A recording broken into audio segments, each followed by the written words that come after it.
dia, salve, salve. Pra dentro. Graças a Deus, hoje é sexta-feira.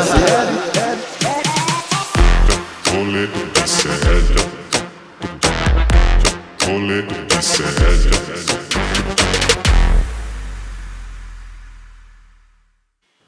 Bom dia pra você que, ao contrário do pobre do tio Paulo, está muito vivo para assistir o Rolê ICL desta quarta-feira. Nunca antes na história deste país, o socorro do Giovanni Anino, aqui da nossa produção, é mais útil do que no programa de hoje, nesta quarta-feira, dia 17 de abril de 2024. Gente, eu estou na internet, no Twitter, desde 2008. 38 anos de vida, 39 em setembro. Eu nunca vi uma coisa mais maluca do que essa história da mulher que levou o cadáver do tio para o banco para assinar um empréstimo. Nós falaremos hoje, obviamente, muito sobre este assunto. Estou com vontade de espirrar, por isso estou botando a mão no nariz. Vai passar? Passou. Falaremos muito hoje sobre esse assunto, sobre o cadáver do pobre do tio Paulo levado numa agência do Itaú para assinar um empréstimo, e falaremos sobre as outras desgraças desse país. O Brasil foi de tio Paulo junto com o tio Paulo. O deputado Glauber Braga arrumando confusão com um membro do MBL, o MBL que foi lá arrumar confusão com o Glauber Braga, teve treta, pedido de cassação de mandato do Glauber Braga, deputado do PSOL. Falaremos sobre o tanto de desgraça que passou pelo Congresso, aprovada a PEC das drogas para criminalizar o porte de drogas, teve projeto de urgência aprovado contra invasão de terra, projeto para atacar o MST. Enfim, de ontem para hoje tivemos uma revoada de maluquice, mas obviamente as maluquices todas foram coroadas com o tio Paulo. Guilherme Bessa, o Lênio Streck fala pra gente no N1 de vez em quando ele participa, que do Brasil a gente pode morrer de qualquer coisa, menos de tédio. O tio Paulo não teve essa sorte, né? Não, coitado do tio Paulo, né, velho? Pô, nem morto ele tem paz. Ainda tem que sacar dinheiro no Itaú. No Itaú ainda. Pô, se foder. Não, bom dia pessoal, bom dia a todos, bom dia a quem está vivo. Hoje tem várias coisas no dia de hoje, Will. Dia de Santo Aniceto, foi um papa, pesquisei aqui. Beleza. Dia Nacional da Botânica, Dia Internacional das Lutas Camponesas, Dia Nacional de Luta pela Reforma Agrária, Dia do Orador no Ceará, Dia do Judô aqui em São Paulo, Dia Mundial do Hemofílico, sabe? Sim. E Malbec World Day. Sabia que tem um dia do vinho Malbec da Argentina? Não sabia. Nem eu, nem o tio Paulo sabíamos disso. Hoje, inclusive, E nem... E nem Guga Noblar. Hoje a gente completa, inclusive, 28 anos lá da chacina de Eldorado dos Carajás. Vamos falar sobre isso mais pra frente, quando a gente for falar do MST. Mas, Guga Noblar, você que está muito vivo, ao contrário do coitado do tio Paulo, que doideira que a gente tá vivendo nesse país, Guga. Tinham prometido que a gente ia sair melhor da pandemia. Tem gente levando cadáver pro banco. Isso não é ser melhor, gente. Pois é, cara. Será que tio Paulo assistia o rolê? Vai que ele era parte da nossa audiência. A gente perdeu o tio Paulo? A gente não sabe disso ainda. Vai que tio Paulo era um desses aí que ficavam no chat o dia inteiro. Tio Paulo, em sua memória hoje o programa, em sua homenagem, a gente espera que a sua memória seja sempre bem vista, bem falada, que não fiquem fazendo piada da sua morte só porque você apareceu pedindo empréstimo num banco. Sua memória vai além das piadinhas, tio Paulo. Obviamente, nós vamos mostrar aqui as repercussões das redes sociais, porque o tema é tão bizarro, uma maluquice tão grande, Guilherme, Guga e você que está assistindo o programa, que as redes sociais do Brasil criaram o Assina aí, tio Paulo. Eu vou explicar a história para você, que só viu o meme. Eu vou explicar a história para você. Virou o Assina aí, tio Paulo. O vídeo circulou, chocou o Brasil todo mundo chocado. Uma mulher elevou a uma... Vamos pro quadro? Vamos pro quadro até a abertura. Bora, minha tia.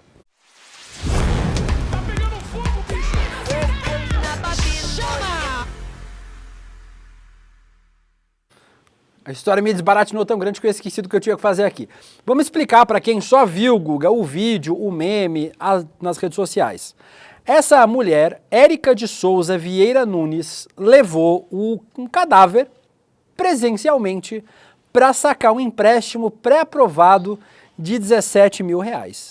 No vídeo, e a gente vai mostrar o vídeo para vocês, com blur, né, com um borrado em cima da imagem do Paulo Roberto Braga, 68 anos, que é o homem que morreu, cujo cadáver aparece nesse vídeo. Ela se apresentou primeiro como sobrinha, mas segundo as informações do SBT, ela seria uma prima distante do Paulo e cuidava do idoso. Ele não é tão idoso assim, 68 anos não é tão idoso assim também, né?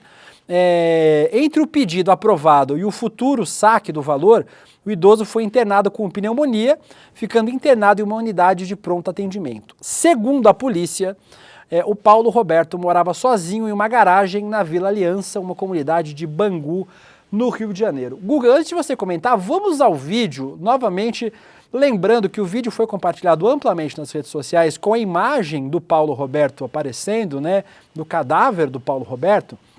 Nós não vamos mostrar essa imagem porque é um desrespeito com a memória do Paulo Roberto. Dá para fazer meme, dá para fazer piada com uma história que é bizarra?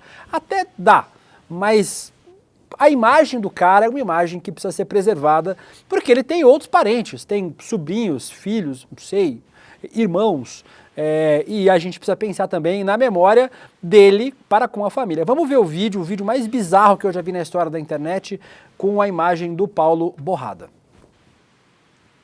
Alvino, o senhor precisa assinar. Se o senhor não assinar, não tem como. Eu não posso assinar pelo senhor, tem que o senhor. O que eu posso fazer, eu faço. Tipo, igual o documento aqui, ó. O senhor segura forte pra caramba a cadeira aí. Ele não segurou, ele é forte? Não vi.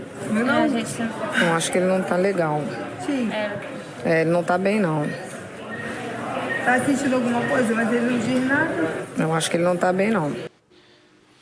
Guga, os funcionários do banco, obviamente, desconfiaram, né, que o homem não estava Pô, bem. não dá, participando. não dá. Porque ele estava morto, né? O vídeo é impressionante, gente. O vídeo é impressionante. A gente não ia mostrar o vídeo sem esse borrado na imagem para vocês, porque ele é impressionante. Mais informações, Guga, eu quero ouvir você. Os funcionários da agência do Itaú, a gente ouve até no vídeo, são as funcionárias do banco conversando e gravando a imagem. Eles ligaram para a polícia quando perceberam que se tratava de uma tentativa de golpe. Segundo o SAMU, o Paulo Roberto já estava morto há 2 horas. Ela foi levada para a 34ª Delegacia de Polícia de Bangu, na Zona Oeste do Rio, e foi presa.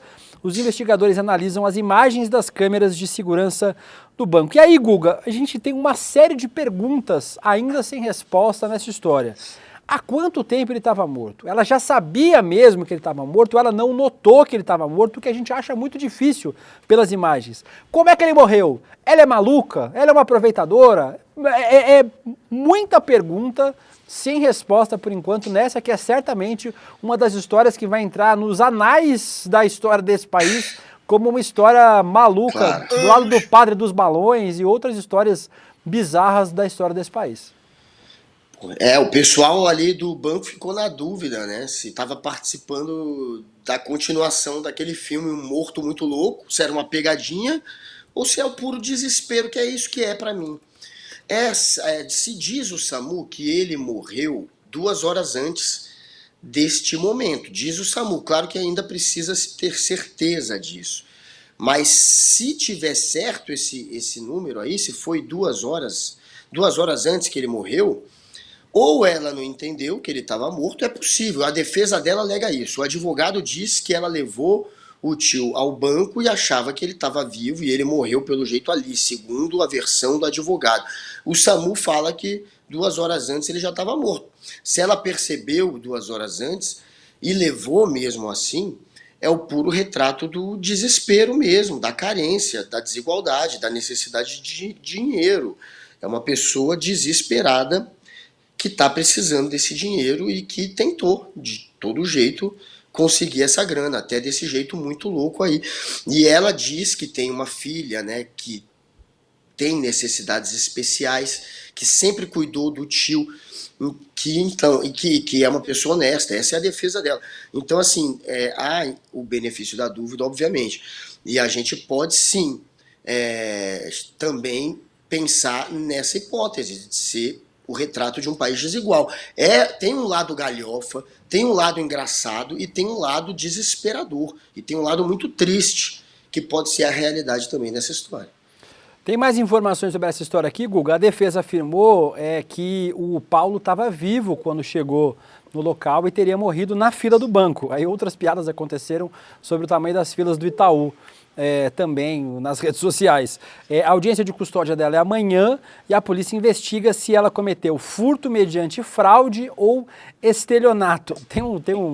E aí vocês estão vendo os memes, gente, os memes são variados, assim, desde que não use a imagem do Paulo Roberto, acho que até vale fazer meme, porque a história é muito insólita, né? Acho que o adjetivo adequado para essa história é insólito, uma coisa que a gente não espera ver para além da ficção. E a gente tem várias histórias na ficção, né, Guga? A gente viu aí o Morto Muito Louco, que é um filme, e que é literalmente isso, né? Os caras levam o cara pra noite. Tem outra história do Quincas Berro d'Água também, né? Que é uma história brasileira, que o cara morre e leva o cara pra noitada, o cara morto pra noitada. Vai ter um assino Tio Paulo com o FHC aí, ó. E aí, obviamente, as piadas são inevitáveis e Tio Paulo ressalto, é cruel. Desde que não use a imagem do Paulo, né? A imagem do Paulo tem que ser preservada nessa história. Aí tem, olha, o Guga, não é a primeira vez que uma mulher anda com um cadáver por aí, ó. Olha. E ainda beija. Mais um aí, ó. A Bárbara da Silva, o Gordão Jogadas, mandando um beijo pro amigo do Zap dele, o Gui Bessa, inclusive o Gordão Jogadas, viu? Gato, viu, Gordão? A Maria Helena, ele não tá bem, é porque ele tá morto, né, querida? Denise Dias Carvalho, falando sobre a Carla Zambelli, a gente vai falar já sobre a história do Glauber Braga. Várias pessoas falando sobre esse tema, a gente vai chegar nele daqui a pouco. A Gabriela Peruzzi dizendo a moça queria fazer um empréstimo em nome do Tancredo Neves. A foto do Tancredo Neves também voltou a circular, né, Guga? A gente tem a foto aí, não tem, Laurinha?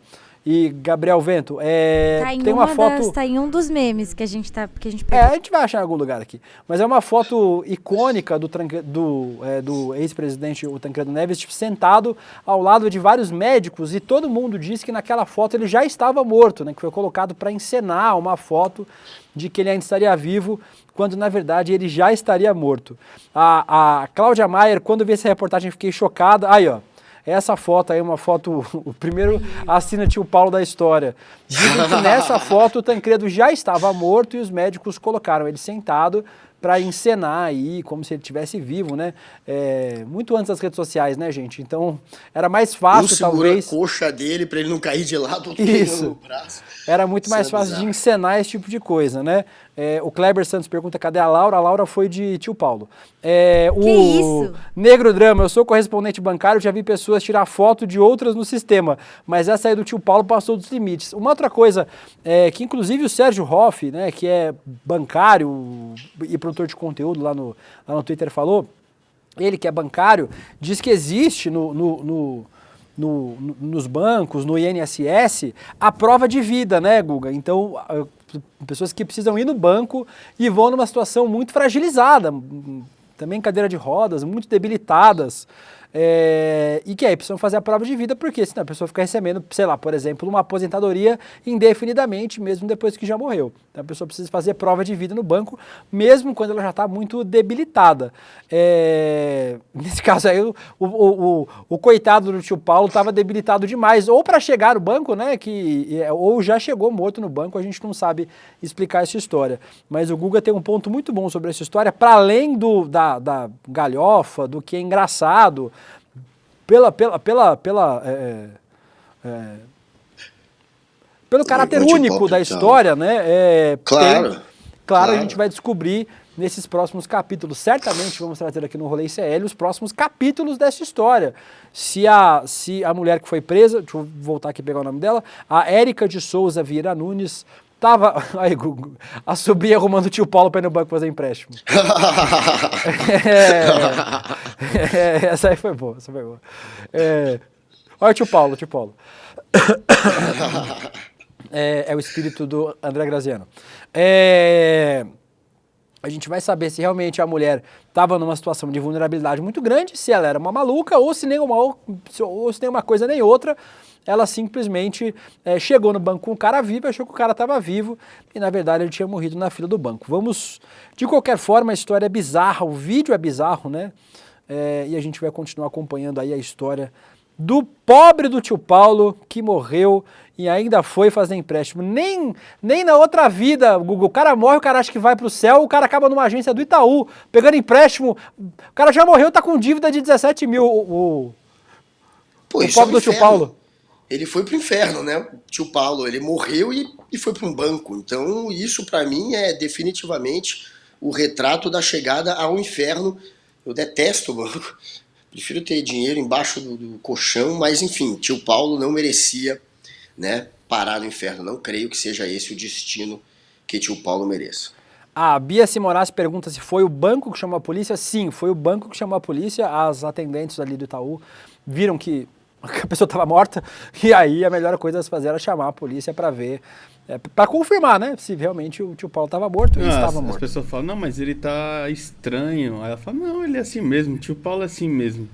Ele tava verde. Ela fala isso, o tio Paulo tava meio verde já, o coitado. Ela fala que ele é assim mesmo. Ai, que história maluca. E falando em história maluca, Guga, vamos para outro tema que tem dominado a pauta. É que o tio Paulo realmente, tipo no Twitter, por exemplo, quase todos os trend topics agora assina cadáver tio Paulo. O Brasil só fala deste assunto e falaremos agora sobre outro assunto que dominou os noticiários, especialmente os da política, da guerra às drogas, Guga. Parece que as drogas venceram mais uma vez, viu? Ontem o Senado aprovou a proposta que inclui na Constituição a criminalização da posse e do porte de qualquer quantidade de droga ilícita, incluindo a maconha, Guga. Fica a dica aí. 2 turnos, 53 votos contra 9 no primeiro, 52 contra 9 no segundo. A proposta prevê que deve ser observada a distinção entre traficante e usuário pelas circunstâncias do caso concreto. Usuários não devem ser presos, mas submetidos a tratamento contra a dependência. O autor da proposta é o Rodrigo Pacheco. Ele disse isso aqui ontem durante a votação. Vamos assistir.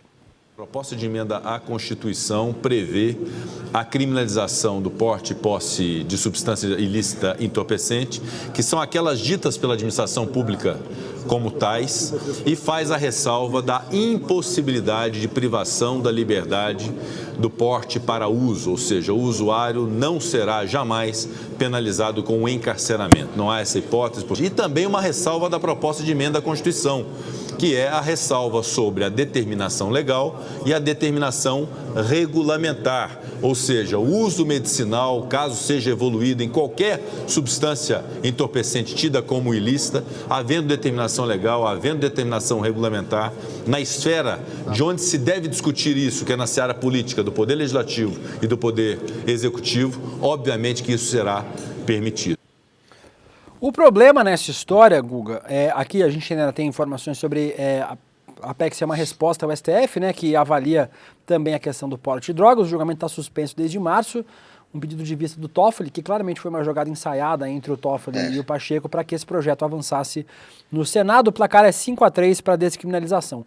O problema, Guga, é que novamente a gente não tem a distinção entre usuário e traficante na lei. A lei não cria essa distinção, ou seja, o que a gente tem hoje? E tem estudo aí, a Dá com Pau falando sobre isso, tem um levantamento da agência pública que mostra que para uma pessoa preta ser condenada por tráfico é preciso muito menos droga do que para uma pessoa branca. E aí continua tudo como era antes. No quartel de Abrantes a gente vai ter pessoas pretas e pobres sendo encarceradas por tráfico, quando na verdade são usuárias, e é isso que eles querem, né? Continuar com esse penalismo, com esse populismo penal sob a custa de encarcerar gente preta e pobre a dar com rodo, que é o que já acontece. Pois é, dá voto, né? Quando faz pesquisa, a maior parte do Brasil é contra descriminalizar ou contra liberar maconha. E eles são guiados por esse populismo eleitoral. Eles não são responsáveis o suficiente para seguir a ciência e às vezes ir até contra o que seria a opinião pública majoritária. Não, eles querem ficar bem com os conservadores principalmente, que é quem elege esse tipo de político. Então eles seguem essa cartilha populista de bater de frente com o que o mundo inteiro está fazendo, o mundo inteiro está indo no sentido contrário do Brasil. Todo mundo percebeu que guerra às drogas é estúpido e o efeito colateral maior é essa desigualdade até na hora de prender as pessoas. Quem tem menos dinheiro, quem é preto, pobre, favelado, é tratado de maneira diferente pela polícia assim. Porque a gente vai ter, como falou aí um print que a gente mostrou de flagrante forjado, não vai ser brincadeira. Eles estão reforçando a guerra às drogas. No fim das contas, eles estão reforçando uma política que é essa, que encarcera, a que leva o jovem, principalmente preto, para a cadeia, por conta de um baseado, muitas vezes. Isso é completamente imbecil. Isso não segue uma lógica que tem base em dados, que tem base na ciência, que tem base na história, que tem base no histórico do que está acontecendo. Isso é o puro, como falou De Luca, populismo eleitoral barato, que vai, logicamente, fazer muitas vítimas, principalmente na periferia. Logo em cima de Tio Paulo, aqui nos Trending Topics, está Glauber. O pessoal falou que podia ser o tio Paulo Guedes. Nossa, Deus te ouça. Não, mas hoje em dia o Paulo Guedes não faz nada, só passeia com cachorro e toma uns xingos lá no Rio de Janeiro. O Guga, de ontem para hoje precisamos de um programa de 4 horas para falar de tudo o que aconteceu no Brasil de ontem para hoje, dos mais bizarros temas possíveis, né? Um outro tema que também movimentou bastante as redes sociais foi o Glauber Braga, o deputado federal do PSOL do Rio de Janeiro. Falamos hoje de manhã aqui no programa, eu e César Calejão apanhamos mais que tapete em dia de mudança por conta da nossa opinião aqui. Vamos ver a do Guga se ele vai apanhar que nem a gente hoje no programa. O deputado Glauber Braga expulsou a pontapés na bunda o Gabriel Costenaro, que é um integrante do MBL, um desses influenciadores de extrema-direita que fazem vídeos provocativos nas redes sociais. Pouco antes, o Gabriel ele percorria os gabinetes dos parlamentares fazendo lobby contra a regulamentação dos motoristas de aplicativo e chegou a comparecer no gabinete do Kim Kataguiri. Vamos ver os vídeos do Glauber expulsando o Costenaro lá do Congresso.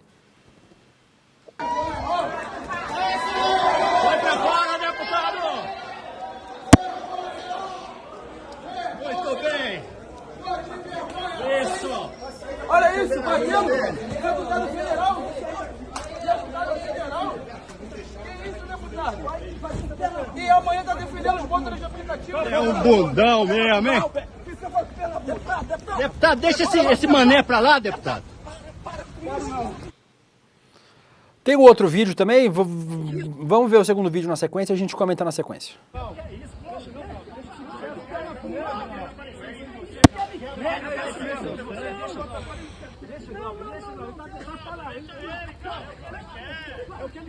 Esses comédias do MBL, só comédia.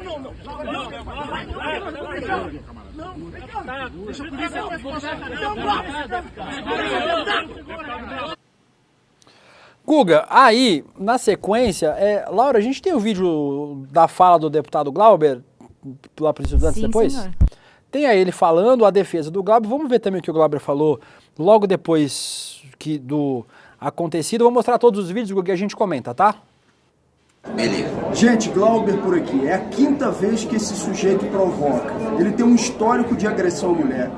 Da última vez no Rio de Janeiro, na 4ª vez, ele ameaçou a mãe de um militante nosso de mais de 70 anos, dizendo que sabia onde ela morava. Nós não podemos aceitar esse tipo de intimidação de militante fascista do MBL. Não vamos aceitar.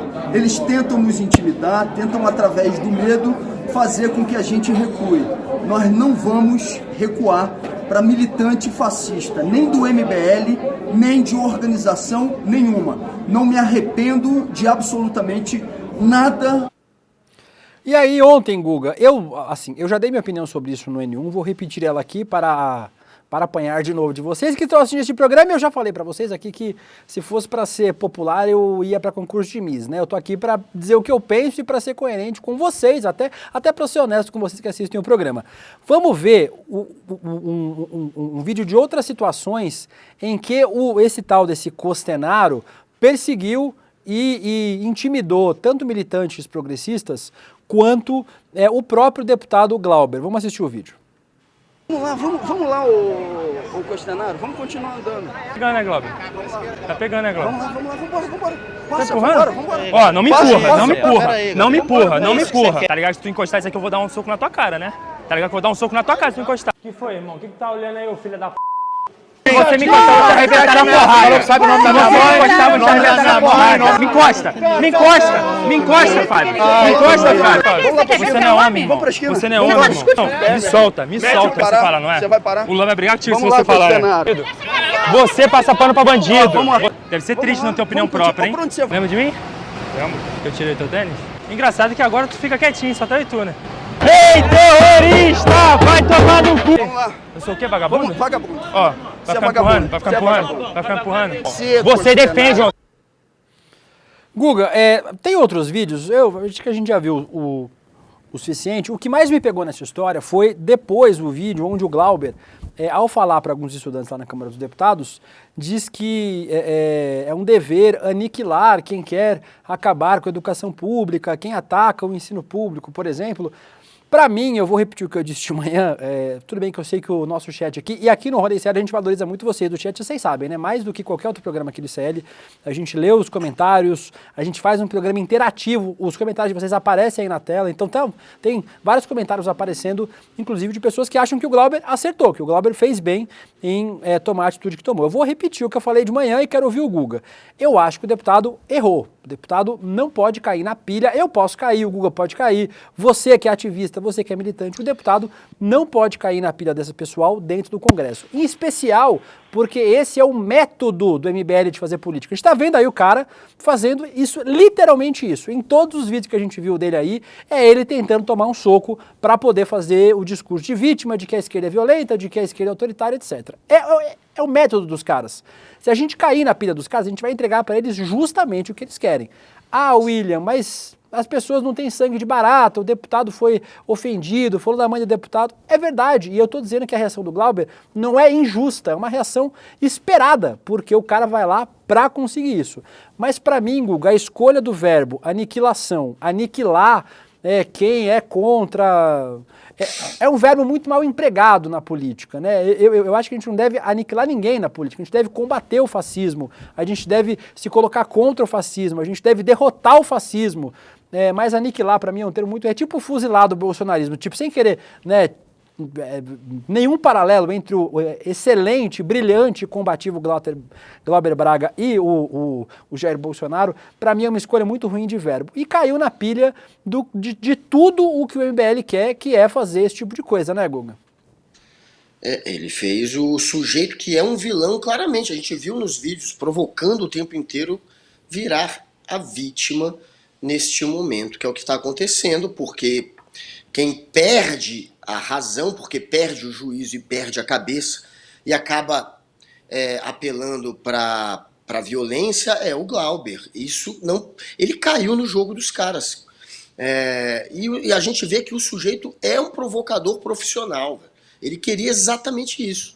Então, apoiar que o Glauber caia numa armadilha não me parece ser o mais sensato.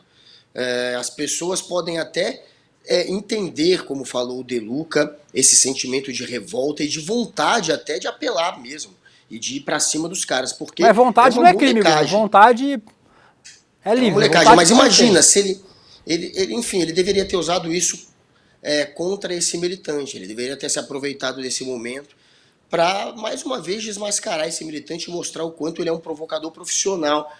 É chato demais, né, ter alguém fazendo um stalker em você, um militante te stalkeando e te agredindo e atacando a tua família. É pesado isso. Eu nem tinha visto outros momentos desse garoto aí.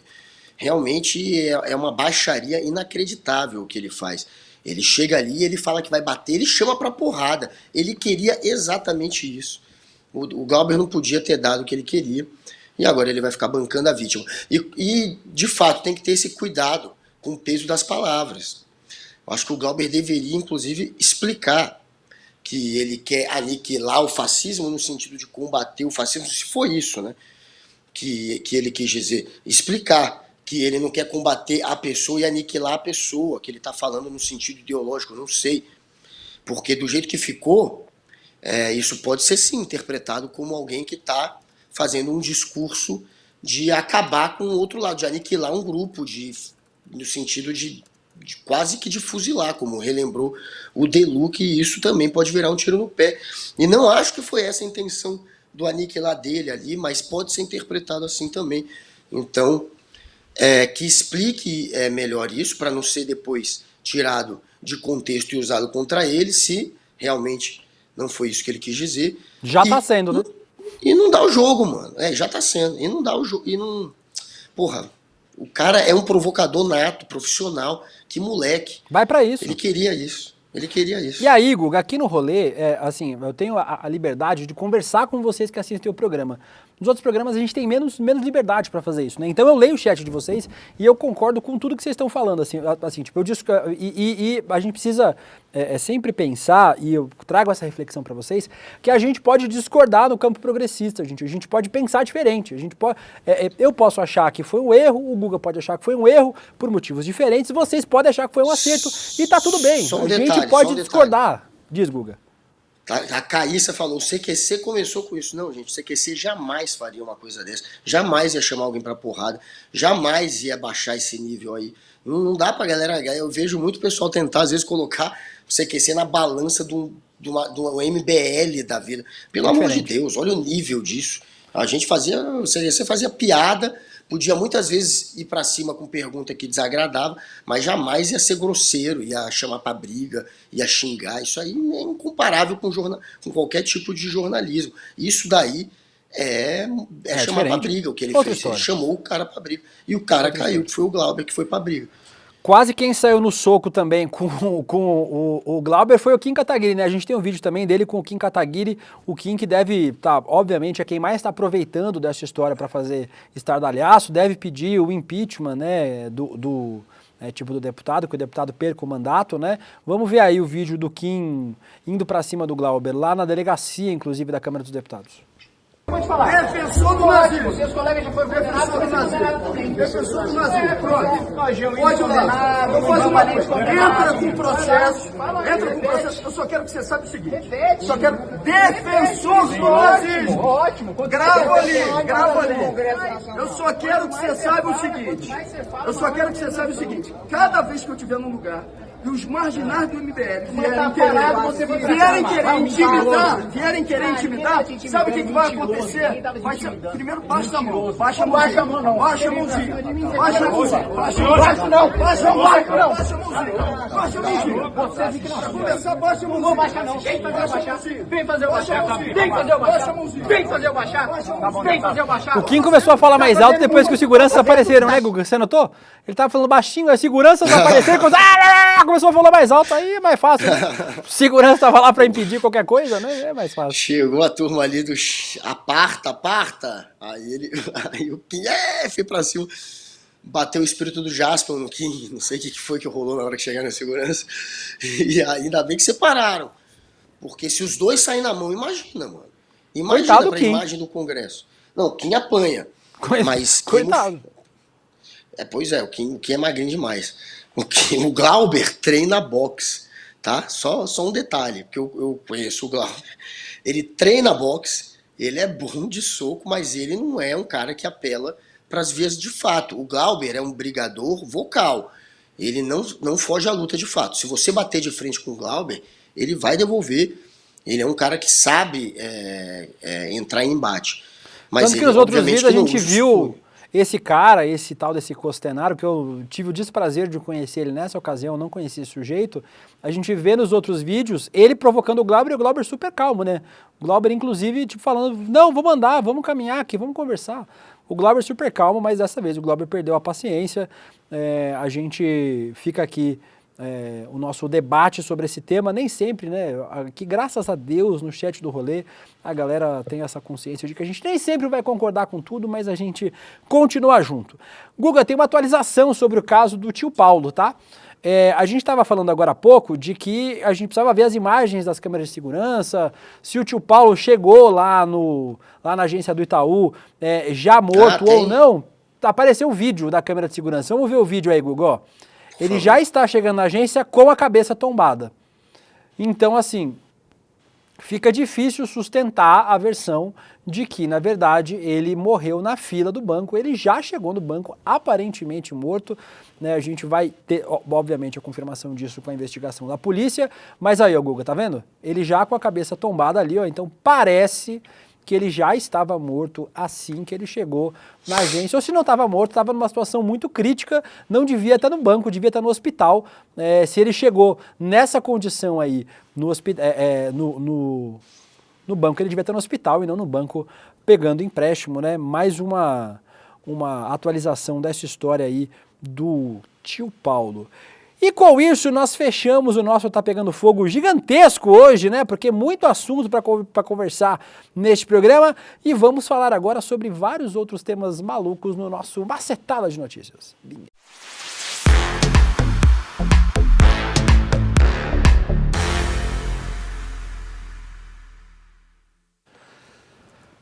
Ontem, Guga, foi 7-1, viu? A gente foi de São Paulo real no Congresso, tomamos uma surra, o campo progressista. Não nosso São Paulo, né? Não, nosso São Paulo. Nosso São Paulo ponta firme, vai viver até os 200 anos, o tio Paulo. A deputada Caroline de Tone, presidente da CCJ da Câmara, pautou um projeto de lei complementar que, presta atenção, Guga, concede aos estados os poderes para formular leis para flexibilizar as regras de porte de arma. O projeto, coincidentemente, é de autoria de, isso mesmo, Caroline de Tone. Ele vai contra o entendimento de decisões recentes do STF sobre porte de armas. Parlamentares governistas tentaram obstruir a votação por não concordar com o teor da proposta. O relatório foi lido, mas os deputados do PT pediram vistas deste projeto, que terá que ser voltar à pauta em 2 sessões para dar tempo da sociedade discutir. O que os caras querem, Guga, é fazer com que o Brasil vire o Texas. Imagine Santa Catarina com o pessoal com um fuzil na mão no meio da rua, o pessoal no Goiás com escopeta indo pro supermercado. O que é que os caras fazem? É o que acontece nos Estados Unidos, querem que a gente faça aqui também. A bancada da bala atua em favor dessas empresas que vendem munição, que vendem armas. Essa é a verdade. Rola um lobby pesadíssimo e, enfim, tem interesse econômico aí atrás e tem muito deputado que é patrocinado por essa turma. E aí a gente está vendo esse lobby em ação, é isso que está acontecendo. E claro que o governo vai fazer de tudo para não deixar, mas a bancada da bala é poderosa. Vamos ver o que vai acontecer. O Brasil deu vários passos para trás com o Bolsonaro, né? Inclusive o fortalecimento dessas bancadas e, claro, um governo que tentou autorizar todo tipo de permissão aí que fizesse com que aumentasse o número de armas no país, o número de munições. A gente viu as consequências, a gente viu o aumento de feminicídio, a gente viu que uma queda, até teve uma queda, uma diminuição no ritmo de crescimento da violência no país nos últimos anos, mas não foi, mas seria maior essa queda se não tivesse acontecido essa política pró-armas do Bolsonaro. Então a consequência está aí e a gente tem que lutar sempre contra esse atraso. Mais uma pauta de ontem do Congresso, lá de Brasília, aí de Brasília, né, onde você está, Guga. O voto do ministro Barroso ontem no Conselho Nacional de Justiça formou maioria para derrubar o afastamento de 2 juízes acusados de irregularidades durante a Operação Lava Jato, a Gabriela Hadid e o Danilo Pereira. Desembargadores continuam afastados. O Barroso afirmou que o afastamento dos juízes foi uma decisão ilegítima, arbitrária e desnecessária. Ontem teve o relatório votado lá sobre esse assunto. Falamos longamente aqui no N1 de manhã com o risco de a gente ter uma anistia a essa galera da Lava Jato que cometeu claramente crimes nessa Fundação Criança Esperança aí, Fundação Sérgio Moro Esperança, para gerir 2 bilhões de reais em dinheiro público, né, que seria devolvido pelos Estados Unidos, dinheiro da Petrobras. Mas o Marcelo Semer estava hoje de manhã com a gente aqui de manhã e disse que não acredita que isso aconteça, Guga, que é difícil ter um processo de anistia, que os juízes voltaram às suas funções, mas que o processo vai continuar andando aí no nosso judiciário para evitar que essa história passe impunemente. O Sérgio Moro, Gabriela Hardt, o Deltan Dallagnol e outros. O Barroso foi na linha de não ia voltar para o bolso deles o dinheiro ia voltar para uma entidade privada, esse tal do cashback, que é um dos motivos de se afastar a Hardt, e aí ia ficar ali sendo usado pela entidade privada, não ia ser para o bolso da Hardt. Ele tentou seguir essa linha, mas, cara, o dinheiro ia voltar para uma entidade privada. A gente não sabe o que ia acontecer exatamente depois, quando esse dinheiro estivesse lá. E, de fato, seria usado, no mínimo, para promover quem estivesse à frente dessa entidade, que são aqueles procuradores que estavam trabalhando em conluio com ela. Ela, inclusive, assume que falava com os procuradores. Então, essa história é um escárnio, é uma piada e foi pau a pau, né, essa votação no CNJ. A perspectiva de muita gente é que esse caso ainda vai custar a Hardt a posição dela como juíza, mas por hora é isso, foram nessa linha de não sabemos o dinheiro não ia parar no bolso deles, a culpa não é deles, eles não estavam cometendo corrupção, e, enfim, é muito polêmico essa história, o que há aí, obviamente, é um escárnio com relação ao uso do dinheiro público, que, independente de parar ou não no bolso da Hardt, ia parar numa entidade privada alguns bilhões que iam ser geridos por pessoas que tinham intenções políticas. Inclusive, um virou deputado, o outro senador. Então, o Moro não ia estar gerindo esse dinheiro, mas o Moro estava fazendo parte desse grupo. Era um grupo que ia promover o combate à corrupção. Imagina se eles não iam fazer muita propaganda com esses bilhões do próprio Moro. Então, é claro que essa história não pode ficar impune, tem crime, tem erro aí, e isso precisa ser cobrado mesmo que administrativamente. A gente tem mais um tema, a gente lembrou no começo do programa, 28 anos da tragédia, do massacre de Eldorado dos Carajás, e o MST sempre promove nesse mês o que eles chamam de Abril Vermelho, né? Um mês de protestos, manifestações pela reforma agrária em todo o Brasil. E aí ontem, numa articulação do Arthur Lira, a Câmara aprovou urgência para se apreciar um projeto de lei que impõe sanções e restrições a ocupantes de terras rurais e urbanas. A aprovação acontece, né, como a gente falou, durante o Abril Vermelho. Além disso, isso acontece logo depois do Lula exonerar o primo do Lira, Wilson César de Lira Santos, do INCRA de Alagoas. Como eu falei, lembrando da tragédia de Eldorado dos Carajás, em 17 de abril de 96, 1.500 pessoas acamparam em Eldorado dos Carajás, no sudeste do Pará, com o objetivo de marchar até a capital Belém e conseguir desapropriação da fazenda Macaxeira, ocupada por 3.500 famílias sem terra. A caminhada foi parada pela polícia, que assassinou 21 trabalhadores rurais. A gente tem uma dificuldade grande de aprovar pautas nesse Congresso, né, Guga? O governo conseguiu aprovar pautas de interesse no ano passado, em especial pautas econômicas, mas há uma sensação de que a gente vai ver a boiada passando nesse ano, né? Essa pauta das armas, essa criminalização das invasões de terra, o porte de drogas sendo criminalizado, a gente vai ver uma escalada dessa criminalização em especial de movimentos sociais, né, Guga? A vingança do Lira, mesmo que ele não consiga aprovar umas pautas bombas, estilo Eduardo Cunha fez isso, jogou um monte de pauta bomba quando brigou com o governo para sabotar o governo. Depois jogou o impeachment da Dilma. O Arthur Lira, mesmo que ele não consiga aprovar as pautas bombas, ele consegue atrasar toda a agenda do Congresso, né? O que interessa de fato, aquilo que seria de interesse do governo, acaba ficando para trás. Ele não quer pautar o que é de interesse do governo, ele quer abrir inclusive um monte de CPI. A estratégia do Lira é abrir CPI, é deixar o governo no canto do corner se explicando, é chantagear o governo, é criar embaraço, é criar confusão. Ele tá brabinho por conta do INCRA também, como você falou, tem um primo que perdeu emprego, tem a história do Brasão, que ele junto com o Eduardo Cunha articulou para liberar o Brasão, ele perdeu ali, ele está muito chateado também com essa derrota. E claro, o principal, que são os 5 bilhões e 600 milhões em emenda de comissão, emenda parlamentar, portanto, que o governo cortou.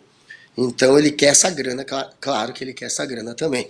E aí ele juntou a raivinha dele, a mágoa, é um presidente da Câmara personalista que usa aquilo em benefício dele, como o Eduardo Cunha fez, mesmo nível, mesmo baixo nível, e vai continuar fazendo.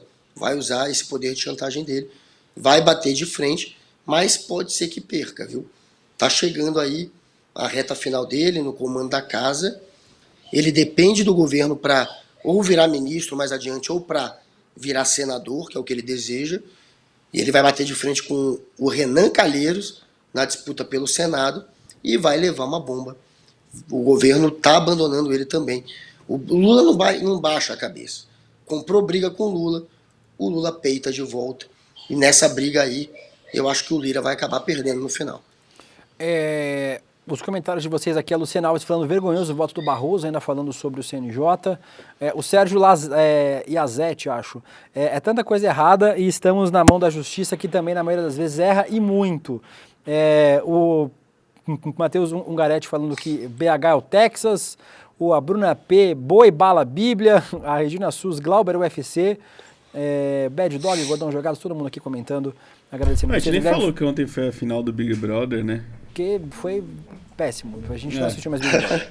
O Guilherme Faria, seu ponto tem parte razão, Will, mas acho que o momento agora não é de crítica ao Glauber, mas sim de apoio à esquerda. Mas dá pra fazer uma criticazinha, dá pra fazer. Eu acho, pelo menos. Continuem comentando aí que a gente vai separando os comentários de vocês aqui. O Alex vai separando os comentários. É o Alex que tá, né? Na nossa e o Daniel Alves acabou de comentar aqui. O Daniel Alves, meu Deus, você tá solto, Daniel? Falando em pessoas que têm moral, mas não tem muito moral no governo, a Marina Silva, Guga, foi anunciada como uma das 100 pessoas mais influentes do mundo, de acordo com a revista americana Times.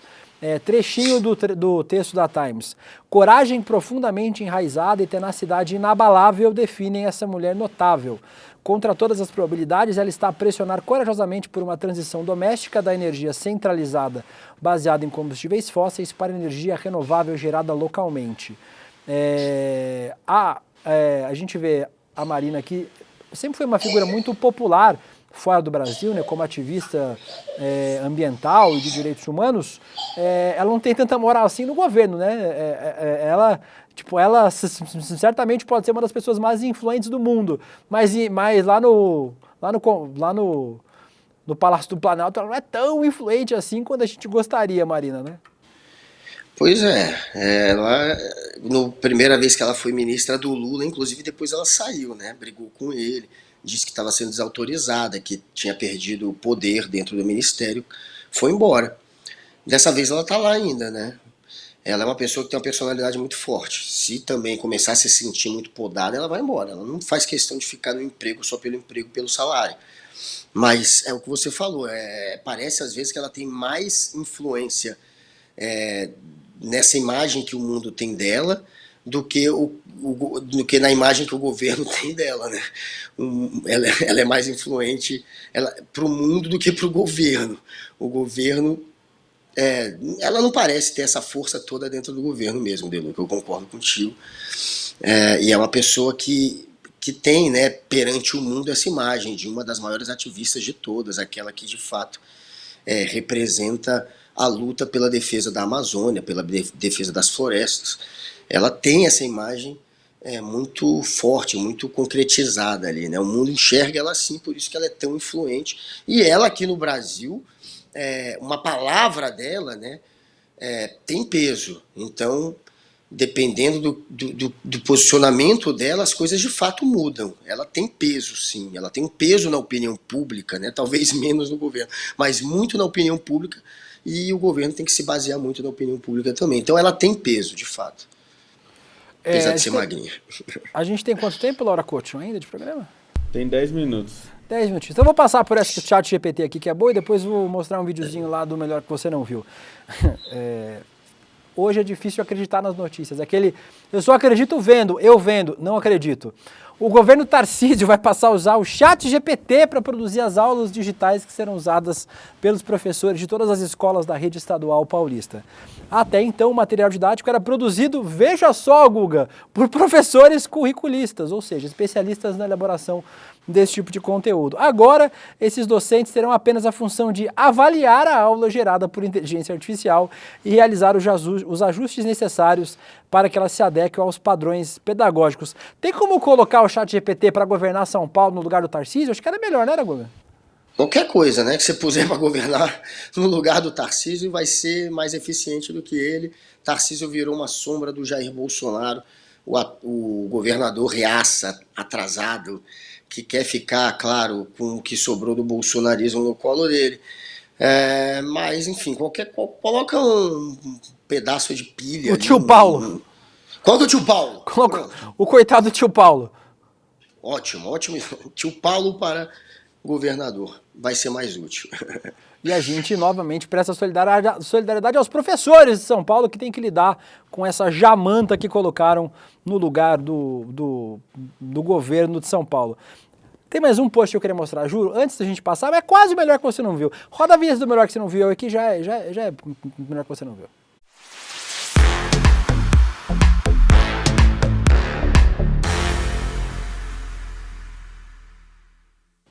Eu vou chamar esse, que ainda está lá no nosso macetada, mas não é uma macetada, é esse Financiadores de 8 de Janeiro.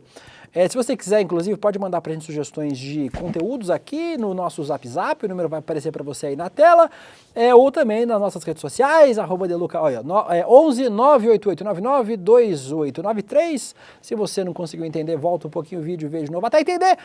Ou @deluca no Twitter, @delucawilliam no Instagram, ou @Guga Noblar em todas as redes sociais. Eu vou mostrar essa aqui, mas vamos encerrar depois dessa também, que já estourou o tempo do programa de novo. Em Financiadores de 8 de Janeiro. Esse sujeito que vocês estão vendo aí, o Rafael Moreno, Guga, ele se identifica como conservador, cristão, monarquista, paulista, morando no Nordeste e apaixonado pelo Brasil. Esse sujeito diz que recebeu uma visita do Alexandre de Moraes. Uma visita da PF, da Polícia Federal, mandada pelo Alexandre de Moraes. Eu vou ler para vocês 2 parágrafos da nota para a imprensa que o Rafael postou nas suas redes sociais. A primeira delas diz o seguinte, cadê o texto aqui? É que tá bem pequenininho para mim e eu não estou achando aqui no Twitter, peraí, eu vou abrir aqui. Aí, ó. Vê se ficou melhor. Pela segunda vez, estou sendo perseguido pelo ministro Alexandre de Moraes. Não participei, nem incentivei, muito menos financiei atos de depredação. Ouviu, né, Guga? Não financiei atos de depredação. Aí no parágrafo de baixo, arrecadei dinheiro através de uma vaquinha e de uma chave Pix para ajudar a alimentar e transportar as pessoas. É difícil ser advogado dessa galera, né, Guga? Aí, ó. Nunca financiei ato golpista. Arrecadei dinheiro através de Pix para ato golpista. É difícil fazer a defesa de bolsonarista, né? Cara, um amador. Esse cara vive me enchendo o saco no Twitter, velho. Esse cara tá sempre... Sinceramente, eu acho um pouco de viagem. Os meus posts me atacando, falando bobagem. Puta cara chato. Agora tá aí enrolado com a justiça e, mais uma vez, produzindo provas contra si, os bolsonaristas. Eles são craques nisso, né? Eu nunca financiei, eu só pedi em Pix. É um idiota completo. E tá aí agora as avessas com a justiça, que se explique, porque quem financiou aquele acampamento ali, obviamente, estava financiando um acampamento golpista. Ninguém é burro, todo mundo sabe qual era a intenção daquilo. Ô, Laura, a gente tem tempo de mostrar tem tempo. Chama o da Damares, é muito bom, cara. Chama o da Damares. Então vou chamar. A ministra da Saúde, Nízia Trindade, deu uma lapadinha seca na senadora Goiabeira. Vamos ver. Tem uma moto passando aí na casa do Lula. Tá que impressionante, né? Parece que é aqui. Pode dar play, Vento. Play. Doses de vacina vence no final de abril, vacina contra a dengue. O que aconteceu? Por que deixou vencer tantas doses? Nós iniciamos um processo de reverter a queda nas coberturas de vacina, que tem como uma das suas explicações o negacionismo praticado no governo passado. Isso é dado, isso é um fato. E que repercute, inclusive, na vacinação de dengue mencionada aqui pela senadora Damares. Mas se não houvesse o negacionismo às vacinas, certamente as famílias estariam levando as suas crianças e seus jovens para serem vacinados. Esse é o ponto fundamental que eu queria colocar. Pois tome-lhe, Guga, bem de leve, né? 7-1, né? Isso aí foi um 7-1, que porrada que ela deu. Veio falar bobagem e levou. A situação caótica hoje das pessoas simplesmente negarem a vacina, tem vacina sobrando, é porque vocês fizeram campanha, meu amigo, os negacionistas da vacina. Porque vocês, terraplanistas, olavistas, bolsonaristas, passaram anos atacando a vacina, inventando cascata, espalhando desinformação. Tem gente que acha que vacina pode fazer sim mal pro filho, prefere não arriscar. A culpa, Damares, é sua. Para a gente encerrar o programa, Guga, a gente começou o programa mostrando um morto numa cadeira de rodas tentando pegar um empréstimo bancário. Agora, para terminar o programa, eu vou mostrar um lobisomem tentando invadir um condomínio em Santa Catarina. Você acredita nisso, Guga? No sul de Santa Catarina, um lobisomem tentou invadir um condomínio. Olha aí, ó. Aí, ó. Homem aterroriza crianças e moradores. Olha, ó. Todos estavam dormindo e acordaram com gritos aterrorizantes e barulhos de chutes nas portas. É o Michael Jackson. O caso foi registrado por volta das 2h30 da madrugada na cidade de Tubarão. Uma moradora contou que os barulhos pareciam de um lobisomem de filmes de terror. Aí. Uma idosa desabafou contando que está contente porque nada de pior aconteceu. A narração dramática feita aqui no especial. Que loucura, Guga Noblar! Com essa loucura do lobisomem, um morto muito louco, pegando empréstimo bancário, um lobisomem em Santa Catarina. O Brasil virou um filme de terror, Guguinho, e com isso eu me despeço de você. Um beijo e até amanhã, meu querido anjinho. Volte vivo amanhã, viu? Por favor. Amanhã eu voltarei aqui gritando como um lobisomem a partir das 11h30. Eu e meu querido Deluca, estamos juntos. E até amanhã para essa audiência maravilhosa. Beijo, Guguinha. Eu vou aproveitar para fazer um convite para vocês que estão aqui vendo este programa. Uma experiência exclusiva, inédita neste país. A gente tem várias coisas inéditas. Lobisomem, morto pegando empréstimo de banco e também uma testemunha viva que conviveu com um dos maiores revolucionários do século XX. Ou tio Paulo? Essa está viva. Está viva de verdade. O Edu entrevistou e ela está viva. Um dos maiores revolucionários do século XX. Vai estar aqui com a gente no ICL. A filha do Che Guevara, convidada de honra para a próxima aula aberta do ICL.